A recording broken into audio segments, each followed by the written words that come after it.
Hey guys, I am working on a new sculpture. As you can see, it's a little bit different. It's quite dramatic, and it's a pose I think will look really great if I get it absolutely fine. And I'm using this JMac clay that's quickly becoming my favorite sort of clay to use, my favorite oil-based clay. I've used Roma Plasticina, I used Chavant and Van Aken Plasticine. This one's really the best I've ever found. And the reason I like it is like, you can make things, it almost resembles water-based clay. It is that fluid, and I find that a lot of clays, a lot of plasticine, oil-based clays are not very fluid. And you can just like put it on, you can leave the marks on. So if you were the type of sculptor that made things a little bit looser, this clay works really well.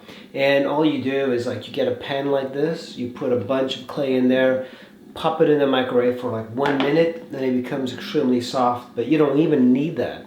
You can just cut like little pieces and it'll become harder, and you might want to do it that way. So this piece is, she's on her knees, and it almost reminds me of Jean-Baptiste Carpeaux. And I know there's a couple in the National Gallery. He's a really great 19th century sculptor. So right now I just have the gesture and I'm just kind of moving it around.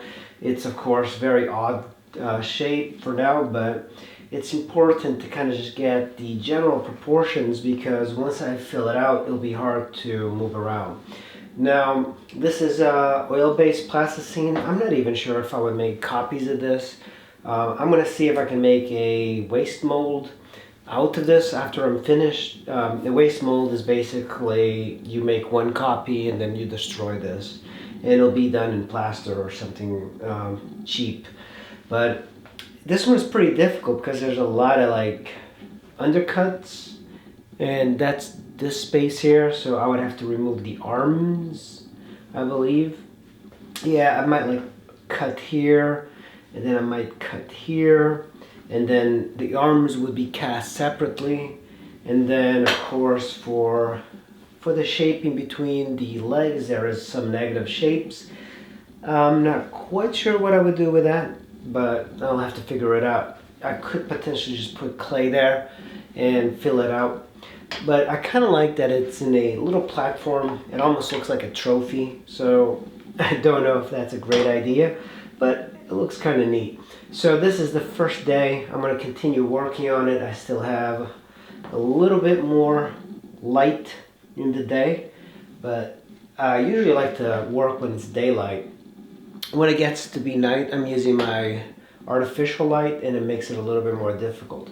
To get this pose, you can go on posespace.com, and it's a really good website for downloading these reference images. I just found it recently, and it works really well for sculptors. And don't worry, I'm not getting a cut out of this, the shout out to them. I wish I was, but I'm not. And it makes a really great like reference, because you can just put it up on your screen and just follow along. It's much better to use a art model, but art models are very expensive, like $20 an hour, and depending on the area. And so for me, it's almost a no-brainer to use this system to sculpt.